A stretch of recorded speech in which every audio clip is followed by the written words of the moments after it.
Hello and welcome to The Wire. Over the past 1 week, there's a lot that's been made about the Sengol and the ceremony that took place at the newly inaugurated Parliament on Sunday.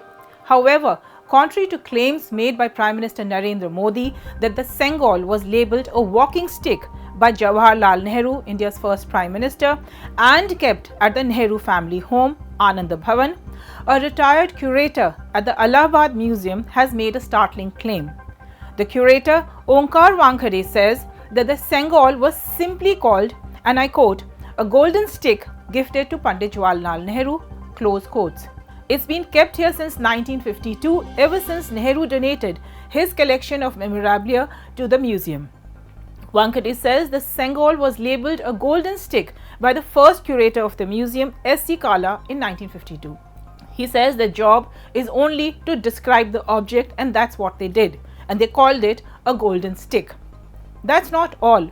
The Sengol that was handed over to the Prime Minister on the 27th of May by the Adhinams from Tamil Nadu was not the original Sengol that had been gifted to Pandit Nehru.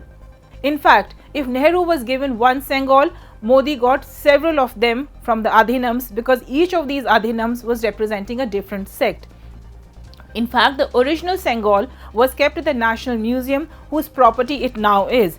And on Sunday at the inauguration, the Sengol was actually brought from National Museum to the Parliament complex for the inauguration and installation ceremony that took place on the 28th of May. In fact, the propaganda film that's been made by IGNCA claims that the Sengol was flown in a special plane from Madras in 1947.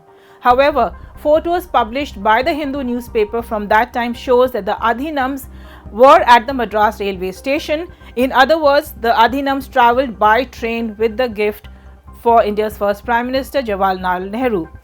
Not just that, Time magazine from August 25, 1947 has a detailed report on the Sengol ceremony, and it nowhere mentions that it was first handed over to Lord Mountbatten before being gifted to Nehru. So amidst the glib words and government propaganda of the last 1 week, the message that has got lost is for what and to whom exactly was the transfer of power, because that is exactly what is being called. In New Delhi, this is Neetu Jain for The Wire.